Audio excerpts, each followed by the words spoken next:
औज़ुबिल्लाहिमिनश्शैतानिर्रजीम बिस्मिल्लाहिर्रहमानिर्रहीम। आज के इस लेक्चर 11 के अंदर हम एक और एलजी डिस्कस करने जा रहे हैं और उसका नाम है पॉलीसाइफोनिया। पॉलीसाइफोनिया को हम रेड एलजी भी कहते हैं। और सबसे पहले क्लासिफिकेशन डिस्कस करेंगे कि किंगडम प्रोटॉक्टिस्टा से इसका ताल्लुक है, डिवीजन रोडोफाइटा जिसको कॉमनली हम रेड एलजी कहते हैं, क्लास रोडोफाइसी, ऑर्डर सिरेमियलस, फैमिली रोडोमिलेसी और जीनस जो है वो पॉलीसाइफोनिया। अक्रंस को अगर हम डिस्कस करें तो ये मेरीन एलजी है और ये जो है कोस्ट ऑफ द ओशंस मतलब कि जो साहली किनारे होते हैं वहाँ पर जो है वो रॉक्स के साथ या दूसरे सबस्ट्रेटम के साथ अटैच होती हैं।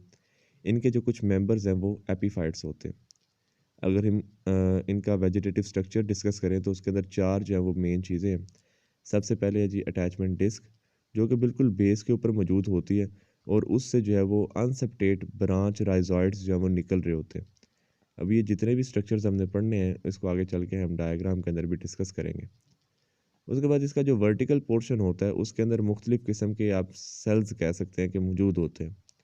जो बिल्कुल सेंटर के अंदर सेल्स होते हैं या उनको हम यहाँ पर साइफन्स भी कहते हैं, उन्हें हम सेंट्रल साइफन का नाम देते हैं।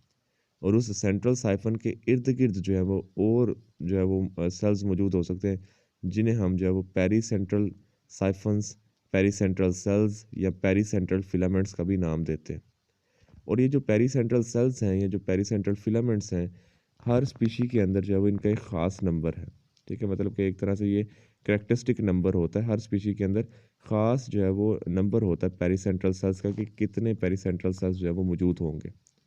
उसके अलावा जो बेसल पोर्शन होता है मतलब कि जो बेस के ऊपर सारा पोर्शन होता है उसके ऊपर एक या एक से ज़्यादा लेयर्स जो हैं वो कॉर्टिकेटिंग फिलामेंट्स की निकल रही होती है और इन कॉर्टिकेटिंग फिलामेंट्स को हम कॉर्टेक्स का भी नाम दे सकते हैं। ठीक है, अभी डायग्राम के अंदर इसको भी हम डिस्कस करेंगे। अगर हम इनकी ब्रांचेस की टिप देखें तो वो मोनोसाइफनस होती हैं। मोनोसाइफस मतलब उनके अंदर एक ही जो है वो लेयर होती है सेल्स की जो कि वो स्ट्रक्चर बना रही होती है और उनको हम ट्राइकोब्लास्ट कहते हैं। और ट्राइकोब्लास्ट जो है वो एक स्पाइरल मैनर में मौजूद होते हैं, मतलब कि पूरा एक गुच्छा आप कह सकते हैं, पूरा एक टफ्ट जो है वो अटैच होता है एक्सिस के ऊपर। ठीक है, और जो ट्राइकोब्लास्ट होते हैं वो यूनिन्यूक्लिएट होते हैं और कलरलेस होते हैं। अब ये जो चारों चीज़ें पढ़ी हैं इनको हम डायग्राम के अंदर देख लेते हैं। तो प्लांट बॉडी ऑफ साइफोनिया के टाइटल से मैंने यहाँ पर दो डायग्राम ड्रा किए हैं। पहली डायग्राम के अंदर आप देख सकते हैं कि अटैचमेंट डिस्क शो की गई है और उससे ब्रांच्ड अनसेप्टेट जो राइजॉइड्स हैं वो निकल रहे हैं और ये अटैचमेंट में हेल्प करते हैं। और जो ऊपर वाली बॉडी है उसको हम वर्टिकल पोर्शन कह सकते हैं। इसी वर्टिकल पोर्शन को अगर हम मज़ीद डिटेल से देखें तो हमें कुछ इस तरीके से इसके अंदर जो है वो सेल्स नज़र आएंगे कि बिल्कुल सेंटर के अंदर जो सेल्स होते हैं उनको हम सेंट्रल साइफन कहते हैं। जो इस सेंट्रल साइफन के इर्द गिर्द सेल्स होंगे उन्हें हम पेरिफेरल सेल्स या पेरिफेरल साइफन्स कहते हैं। ठीक है, और बेस के ऊपर अगर हम बात करते हैं तो उस पेरिफेरल साइफन से मज़ीद जो है वो सेल्स निकलते हैं जिनको हम कॉर्टिकेटिंग फिलामेंट्स का भी नाम देते हैं। और जब ये ब्रांच होती है आगे जाके मतलब कि जो सेंट्रल साइफन है ये ब्रांच होती है तो इसके जो सेल्स हैं वो ट्राइकोब्लास्ट बना देते हैं। और ट्राइकोब्लास्ट के बारे से पढ़ा है कि ये यूनिन्यूक्लिएट है और कलरलेस होते हैं। ठीक है, उसके बाद ये डायग्राम आप देखें जिसके अंदर ट्रांसफर सेक्शन जो है वो दिखाया गया है कि बिल्कुल सेंटर के अंदर जो सेल है वो सेंट्रल साइफन को रिप्रेजेंट कर रहा है। उसके इर्द गिर्द जो वाइट कलर के मैंने सेल बनाए हैं वो पेरिफेरल साइफन्स को रिप्रेजेंट कर रहे हैं और पेरिफेरल साइफन्स के बाहर जो है वो फिर मज़ीद सेल्स हैं जो कि कॉर्टिकेटिंग फिलामेंट्स को रिप्रेजेंट कर रहे हैं। तो इस तरीके से चार चीज़ें होती हैं जो पॉलीसाइफोनिया की प्लांट बॉडी बना रही होती है। अटैचमेंट डिस्क, वर्टिकल पोर्शन और उस वर्टिकल पोर्शन के अंदर जो है फिर सेंट्रल साइफन होता है, उसके इर्द गिर्द पेरिफेरल साइफन और बेस के ऊपर कॉर्टिकेटिंग फिलामेंट्स और जो ब्रांचेज होती हैं उनके ऊपर पूरा एक स्पाइरल मैनर के अंदर छोटे छोटे बालों की तरह स्ट्रक्चर्स होते हैं जिनको हम ट्राइकोब्लास्ट कहते हैं। ठीक है, तो ये प्लांट बॉडी ऑफ साइफोनिया हमने डिस्कस किया।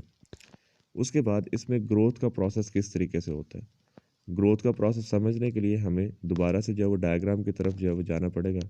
तो जो मैंने यहाँ पर ड्रा किया है ये स्टेप बाय स्टेप हम इस पूरे प्रोसेस को समझ सकते हैं कि किस तरीके से इसमें ग्रोथ का प्रोसेस होता है। अब आप देखिए कि सबसे पहली जो डायग्राम है उसके अंदर दिखाया गया कि एक एपिकल सेल है। दूसरी डायग्राम के अंदर ये शो किया गया है कि इस एपिकल सेल के अंदर डिवीजन होती है और वो पूरी एक चेन सी बन जाती है सेल्स की। और उसके बाद थर्ड डायग्राम के अंदर बताया गया है कि जो टिप वाला सेल होता है उसके अंदर एक ओब्लीक डिवीजन हुई है। आप देख सकते हैं कि इसके अंदर किस तरीके से एक तिरछी ओब्लीक डिवीजन हुई है, और ये जो सेल्स बने हैं ओब्लीक डिवीजन की वजह से, इसको हम ट्राइकोब्लास्ट इनिशियल सेल्स कहते हैं। ट्राइकोब्लास्ट इनिशियल सेल्स इस वजह से कह रहे हैं क्योंकि इससे आगे चल के ट्राइकोब्लास्ट बनने हैं। जो आप फोर्थ डायग्राम के अंदर देख सकते हैं कि इन्हीं ट्राइकोब्लास्ट इनिशियल्स के डिवीजन होती है, और उससे फॉक्ड मतलब कि ब्रांच ट्राइकोब्लास्ट फिलामेंट जो है वो बन जाते हैं, और फिर इन्हीं ट्राइकोब्लास्ट इनिशियल की बेस से सेल डिवीजन शुरू होती है और उससे लेटरल ब्रांचेस बन जाती है। ठीक है, जो आप फिफ्थ डायग्राम के अंदर देख सकते हैं। सिक्स डायग्राम के अंदर दिखाया गया है कि सेंट्रल साइफन जो होता है उससे सेल्स डिवाइड करते हैं और उससे पेरिफेरल साइफन बन जाता है, और फिर बेस के ऊपर जो पेरिफेरल साइफन्स होते हैं वो उसमें मज़ीद डिवीजन होती है और उससे जो है वो कॉर्टिकेटिंग फिलामेंट्स बन जाते हैं। तो इस तरीके से इसके अंदर जो है वो ग्रोथ का प्रोसेस होता है कि फर्स्ट डायग्राम के अंदर एपिकल सेल, फिर वो पूरा सेंट्रल साइफन बन गया, सेंट्रल साइफन की जो टिप है ट्राइकोब्लास्ट इनिशियल सेल्स में कन्वर्ट हुई, उससे ट्राइकोब्लास्ट बने और लेटरल ब्रांचेस बनी, और फिर जो सेंट्रल साइफन है उसके अंदर डिवीजन हुई तो पेरिफेरल साइफन और साथ में कॉर्टिकेटिंग फिलामेंट्स जो है वो बन गए। तो इस तरीके से इसके अंदर जो है वो ग्रोथ का प्रोसेस होता है। ठीक है, और उसकी सारी डिटेल जो है वो यहाँ पर लिखी गई है पॉइंट बनाकर। नेक्स्ट ये ग्रोथ के बाद हमने सेल स्ट्रक्चर जो है वो डिस्कस करना है। अब सेल स्ट्रक्चर भी जो है वो यहाँ पर हम पढ़ लेते हैं कि किस तरीके से यहाँ पर सेल स्ट्रक्चर जो है वो मौजूद है। तो यहाँ पर आप एक सेल की डायग्राम देख रहे हैं जिसके अंदर आपको सेल वॉल दिखाई दे रही है।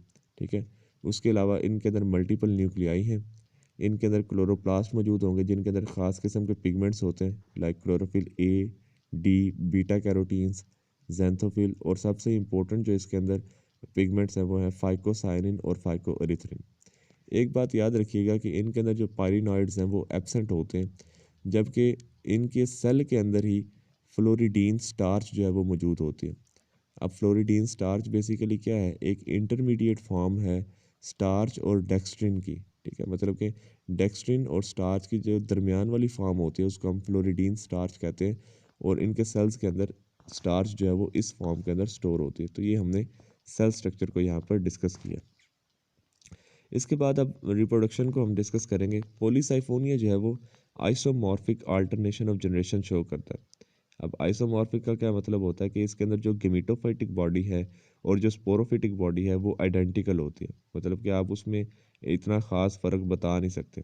ठीक है, सेक्सुअल रिप्रोडक्शन जो है वो गेमिटोफिटिक बॉडी के अंदर होगा, और ए सेक्शुअल रिप्रोडक्शन जो है वो स्पोरोफिटिक बॉडी के अंदर या प्लांट्स के अंदर, इसको हम कह सकते हैं। ठीक है, यहाँ पर अब हम सेक्सुअल रिप्रोडक्शन को डिस्कस करने लगे हैं। तो सेक्सुअल रिप्रोडक्शन के अंदर आप सबसे पहले देख रहे हैं कि मेल सेक्स ऑर्गन जो है वो स्पर्मेटेंजिया होता है। ठीक है, एक ट्राइकोब्लास्ट है जिसको आप मेल ट्राइकोब्लास्ट कह सकते हैं। उसकी फिलामेंट के ऊपर जो है वो पूरे जो स्पर्मेटेंजिया है उसका क्लस्टर लगा होता है। ठीक है, एक कोन शेप के अंदर। अगर हम इसको बिल्कुल जो है वो बेसिक लेवल के ऊपर देखें तो हमें पता चलता है कि सेंट्रल साइफन के ऊपर जो है वो स्पर्मेटोगोनियल मदर सेल्स लगे होते हैं, जो आपको पहले सेल के साथ दिखाई दे रहा है। ठीक है, और फिर हर स्पर्मेटोगोनियल मदर सेल के ऊपर जो है वो 1 से लेकर 4 नंबर तक, ठीक है, स्पर्मेटेंजिया जो है वो अटैच होते हैं। तो दूसरे सेल के साथ मैंने शो किया कि एक एक भी हो सकता है, और जो लास्ट वाला सेल है उसके अंदर मैंने शो किया कि टोटल एक स्पर्मेटोगोनियल मदर सेल से 4 स्पर्मेटेंजिया भी बन सकते हैं। और फिर हर स्पर्मेटेंजिया के अंदर से जो है वो मेल जो है वो आप गैमीट कह सकते हैं वो निकलता है, जिसको हम स्पर्मेटियम कहते हैं। ठीक है, तो ये बेसिकली हमने मेल सेक्स ऑर्गन के हवाले से डिस्कशन की। अब फीमेल सेक्स ऑर्गन जो है वो किस तरीके से बनता है, इसको हम कहते हैं कार्पोगोनिया। ठीक है, इसको भी हम स्टेप बाय स्टेप समझ लेते हैं, बहुत ही सिंपल है। फर्स्ट डायग्राम के अंदर हम देख रहे हैं कि एक फर्टाइल ब्रांच है, या जिसको आप जो है वो कह सकते हैं कि एक ट्राइकोब्लास्ट है। ठीक है, इसकी बेस के ऊपर जो सेल्स होते हैं ये सेंट्रल साइफन वाले, वो डिवाइड करते हैं और पेरी सेंट्रल साइफन और कॉर्टिकेटिंग फिलामेंट बना देते हैं। थर्ड डायग्राम के अंदर आप देख सकते हैं कि जो पेरी सेंट्रल साइफन है या पेरी सेंट्रल सेल है उससे एक छोटी सी फिलामेंट निकलती है जिसके अंदर 4 सेल्स होते हैं। उस फिलामेंट को हम कहते हैं कार्पोगोनियल फिलामेंट। ठीक है, अब नेक्स्ट जो डायग्राम है, डायग्राम नंबर 4, उसके अंदर आप देख सकते हैं कि जो टिप वाला सेल होता है, मतलब जो चौथा सेल होता है कार्पोगोनियल फिलामेंट का, वो चेंज हो जाता है। और चेंज इस तरीके से होता है कि एक नीचे से वो स्वोलन होता है और जो टिप से जो है वो थोड़ा सा बारीक होता है। जो बेस होती है उसको हम बेजल पोर्शन कहते हैं, और जो टिप जो इसकी नेक होती है उसको हम ट्राइकोगाइन कहते हैं, और इस पूरे स्ट्रक्चर को आप कार्पोगोनियम कहते हैं। फिर उसके बाद इसी कार्पोगोनियल फिलामेंट की बेस से सेल्स डिवाइड करते हैं और वो बना देते हैं स्पोर्टिंग सेल्स, और उन स्पोर्टिंग सेल्स के ऊपर से मज़ीद डिवीजन होती है और वो स्टीराइल फिलामेंट्स बन जाते हैं। उसके बाद इसी कार्पोगोनियल फिलामेंट की बेस से जो वो सेल्स डिवाइड करना शुरू करते हैं, और इस पूरे कार्पोगोनियम के बाहर एक कवरिंग बन जाती है, एक शील्ड बन जाती है, और इस कवरिंग के ऊपर एक छोटी सी कैविटी होती है जिसको हम ओस्टियूल कहते हैं। ठीक है। अब सेक्सुअल रिप्रोडक्शन के अंदर क्या होगा कि जो मेल सेक्स ऑर्गन्स हैं उसमें से स्पर्मेटियम आएगा, इस ओस्टियूल के अंदर दाखिल होगा, और फीमेल गैमीट के साथ जो है वो फ्यूज़ करके तो जाइगोट जो है वो बन जाता है। एक और बात याद रखिएगा कि रेड एलगी के अंदर आपको जो है वो मोटाइल जो गैमीट्स हैं वो नहीं मिलेंगे। स्पर्मेटियम जो है वो पानी के अंदर तैरता हुआ ही इस ओस्टियोल के अंदर दाखिल होगा, उसके पास एज सच अपने कोई फ्लैजेला मौजूद नहीं है। तो यहाँ पर ये पूरी जो सेक्सुअल रिप्रोडक्शन है उसके बारे से हमने डिस्कस किया कि किस तरीके से स्पर्मेटेंजिया और कार्पोगोनिया जो है वो बनते हैं, और किस तरीके से उनके अंदर जो है वो फर्टिलाइजेशन का प्रोसेस होगा और जाइगोट बनेगा। तो ये सारी चीज़ें जो हमने डायग्राम के अंदर डिस्कस कर ली हैं वन बाय वन। अब यहाँ पर हम देखने लगेंगे किस तरीके से जो है वो कार्पोस्पोर फॉर्मेशन होनी है, मतलब कि जो जाइगोट बना है उसके अंदर कैसे डिवीजन होती है, तो उसको भी हम स्टेप बाय स्टेप देखेंगे। मैंने जो है वो हर स्टेप की जो है वो अलग से डायग्राम बनाई है। तो डायग्राम 1 के अंदर आप देख सकते हैं कि स्पोर्टिंग सेल्स हैं और उसके अंदर एक जाइगोट पड़ा हुआ है। ठीक है, मतलब कि जो कार्पोगोनियम है उसके अंदर एक जाइगोट पड़ा हुआ है। उस जाइगोट के अंदर डिवीजन स्टार्ट हो जाती है, लेकिन उसके साथ साथ ही ये जो स्पोर्टिंग सेल हैं ये डिवाइड करते हैं और अपने ऊपर की तरफ जो है वो सेल्स बनाते हैं जिसको हम ऑक्सिलरी सेल्स कहते हैं। ये ऑक्सिलरी सेल्स जो है वो ट्यूब बनाकर उस जाइगोट के साथ अटैच हो जाते हैं, और इन ऑक्सिलरी सेल्स के अंदर जो है वो न्यूक्लियस दाखिल हो जाता है, जो आप थर्ड डायग्राम के अंदर देख सकते हैं कि मैंने एरो बनाए हैं कि मतलब कि सेंट्रल वाला जो रीजन है वहाँ से न्यूक्लियस निकलते हैं और इन ऑक्सिलरी सेल्स के अंदर एंटर हो जाते हैं, और बाद में देखते ही देखते सारा स्ट्रक्चर जो है वो फ्यूज़ करके एक बड़े सेल के अंदर कन्वर्ट हो जाता है जिनको हम प्लेसेंटल सेल कहते हैं। और जारी बात है इस प्लेसेंटल सेल के अंदर बहुत से न्यूक्लियाई जो है वो मौजूद होंगे। फिफ्थ डायग्राम के अंदर आप देख सकते हैं कि इस प्लेसेंटल सेल के ऊपर कुछ प्रोट्यूबरेंस, कुछ उभार जो है वो नज़र आना शुरू हो जाते हैं, उनको हम गोनीमोब्लास्ट इनिशियल्स कहते हैं। ठीक है। अब उन गोनीमोब्लास्ट इनिशियल से क्या होगा, ये 6 डायग्राम के अंदर आप देख सकते हैं कि उन गोनीमोब्लास्ट इनिशियल से पूरी एक फिलामेंट बन जाती है जिसको हम गोनीमोब्लास्ट फिलामेंट का नाम देते हैं। 7th डायग्राम के अंदर हम ये देख रहे हैं कि इसी गोनीमोब्लास्ट फिलामेंट की टिप के ऊपर जो है वो एक स्पोरेंजियम बन जाता है जिसको हम कार्पोस्पोरेंजियम कहते हैं, और उस कार्पोस्पोरेंजियम के अंदर जो स्पोर होता है उसको हम कार्पोस्पोर कहते हैं।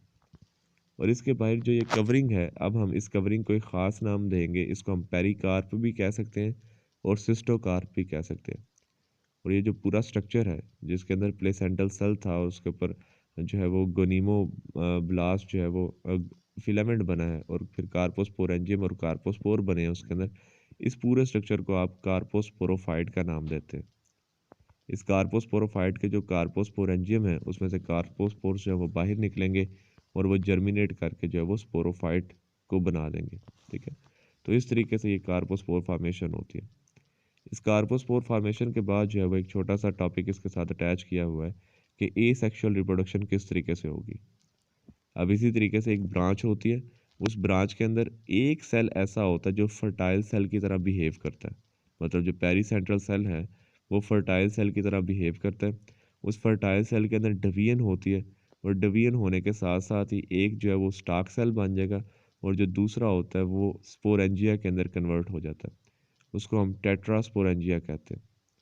उस टेट्रास्पोरेंजिया के अंदर मियोसिस का प्रोसेस होगा, और मियोसिस के प्रोसेस की वजह से 4 न्यूक्लियस बन जाएंगे, और वो जो चारों के 4 न्यूक्लियस हैं वो अपने गिर्द जो है वो साइटोप्लाज्म आप कह सकते हैं ये कवरिंग जो है वो बना लेंगे और स्पोर्स के अंदर कन्वर्ट हो जाएंगे। उन स्पोर्स को हम टेट्रास्पोर्स कहते हैं क्योंकि वो 4 होते हैं नंबर के अंदर, तो डेट्स से उसको हम टेट्रास्पोर कहते हैं। जब वो टेट्रास्पोर वहाँ से निकलते हैं तो वो हैप्लॉइड हैं, और हैप्लॉइड जब जर्मिनेट करेगा तो हैप्लॉइड बॉडी बनाएगा, मतलब कि वो गमीटोफाइट की फॉर्मेशन के अंदर अपना रोल प्ले करते हैं। ठीक है, तो इस तरीके से कार्पोस्पोर फॉर्मेशन और एसेक्सुअल रिप्रोडक्शन हमने डिस्कस किया। अब जो भी हमने डायग्राम के अंदर बातें पढ़ी हैं वो यहाँ पर मैंने वन बाय वन जिस तरह डायग्राम एक एक करके बनाई है इसी तरीके से यहाँ पर पॉइंट भी लिख दिए गए हैं। ठीक है, तो कार्पोस्पोर फॉर्मेशन के हवाले से ये सारे पॉइंट्स हैं। उसके बाद एसेक्सुअल रिप्रोडक्शन है। अब इनके अंदर अल्टरनेशन ऑफ जनरेशन होते हैं, क्या मतलब कि किस तरीके से गमीटोफाइट जनरेशन से स्पोरोफाइट जनरेशन और स्पोरोफाइट जनरेशन से गमीटोफाइट जनरेशन बनती है। इस चीज़ को समझने के लिए हम लास्ट के ऊपर जो है वो इस तरीके से एक फ़्लो चार्ट देख सकते हैं, और इस फ़्लो चार्ट के अंदर वो सारी बातें हैं जो हम पहले डिस्कस करके आ चुके हैं कि गमीटोफाइट को जब आप देखेंगे तो उसके अंदर एक प्लांट बॉडी होती है, एक फीमेल जो है वो बॉडी होती है, एक मेल बॉडी, एक फीमेल बॉडी होती है। मेल प्लांट के ऊपर जो मेल ट्राइकोब्लास्ट होते हैं और फीमेल प्लांट के ऊपर फीमेल ट्राइकोब्लास्ट होते हैं, और जो मेल ट्राइकोब्लास्ट है उसके ऊपर स्पर्मेटेंजिया बनेंगे और जो फीमेल ट्राइकोब्लास्ट है उसके अंदर कार्पोगोनिया बनते हैं। स्पर्मेटेंजिया के ऊपर स्पर्मेटिया बनेंगे और कार्पोगोनिया के अंदर जो है वो फीमेल सेल या फीमेल गैमीट्स जो हैं वो मौजूद होते हैं। जब दोनों हैप्लॉइड गैमीट्स आपस में मिलते हैं तो उससे जाइगोट बन जाता है। उस जाइगोट स्ट्रक्चर के अंदर ही जो है वो हमें गनीमोब्लास्ट फिलामेंट्स मिलते हैं। ठीक है, या अगर यहाँ पर पहले मुझे प्लेसेंटल सेल जो है वो लिखना चाहिए था। ठीक है, उस प्लेसेंटल सेल से फिर गनीमोब्लास्ट इनिशियल्स, फिर गनीमोब्लास्ट फिलामेंट बनते हैं। उन्हीं गनीमोब्लास्ट फिलामेंट की टिप के ऊपर कार्पोस्पोरेंजिया बन जाता है। कार्पोस्पोरेंजिया के अंदर जो है वो कार्पोस्पोर्स होते हैं। जब वो कार्पोस्पोर फर्टिलाइज मतलब कि जर्मिनेट करते हैं तो वो स्पोरोफाइट बॉडी बना देते हैं। स्पोरोफाइट बॉडी के ऊपर एसेक्सुअल रिप्रोडक्शन होती है और उसके ऊपर टेट्रास्पोरेंजियम बनते हैं। उन टेट्रास्पोरेंजियम से टेट्रास्पोर्स बनते हैं और वो जो टेट्रास्पोर्स हैं वो आगे जर्मिनेट करके गमीटोफाइट बॉडी बना देते हैं। तो इस तरीके से गमीटोफाइट से स्पोरोफाइट और स्पोरोफाइट से गमीटोफाइट बॉडी जो वो बनती है, और इसी प्रोसेस को आप जो वो अल्टरनेशन ऑफ जनरेशन का नाम देते हैं।